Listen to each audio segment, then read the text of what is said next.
जय जय श्री राधेश्याम। जय जय श्री जगन्नाथ। गतकाली एक निर्दिष्ट प्रकार कामिनी को अति स्वल्प शब्द मध्य समालोचना करने पर आज ठीक तार विपरीत देहधारी अर्थ एक निर्दिष्ट प्रकार पुरुष मान विषय सेमती टिके न कहले कहारी को भल लगनी। तेणु आज विषय वस्तु का पुरुषर दुनिया।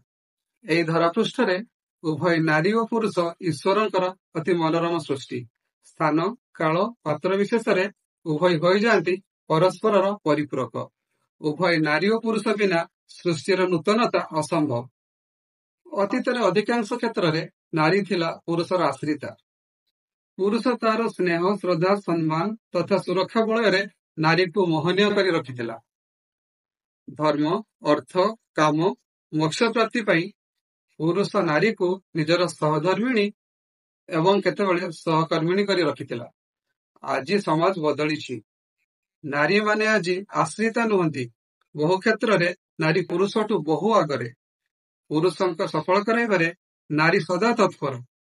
एभली समाज रे पुरुष माने खूब संवेदनशील हेबार आवश्यकता रही। पुरुष माने निश्चित रूपे हेबा कथा सहिष्णुता बदान्यता और धार्मिकतार निदर्शन।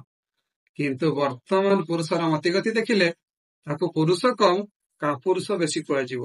कारण मो दृष्टि आज पुरुष निजको का पुरुष सजाई केते प्रकार अपमानजनक घृण्य कार्य निजको सामिल करुछि। जहा केवल नारी जाति नुह सभ्य पुरुष समाज प्रति मुंड विदार कारण होउछि। जो पुरुष नारीर सुरक्षा कवच हवा कथा सेही पुरुष समाज को करुछि कलुषित। प्रति मुहूर्त कही जने हेउछि दुष्कर्म पीड़िता लुंठिता और अपमानिता। केवल किसी तथाकथित पुरुष तो नुह बरं का पुरुष मानक पई एबे ध्यान देवार विषय।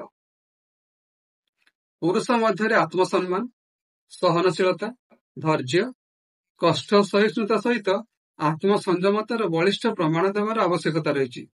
एथिपाई केवल साहसिकता नुह बरं समय आवश्यकता सहित निजर दुस्साहसिकतार प्रदर्शन निहाती जरूरी।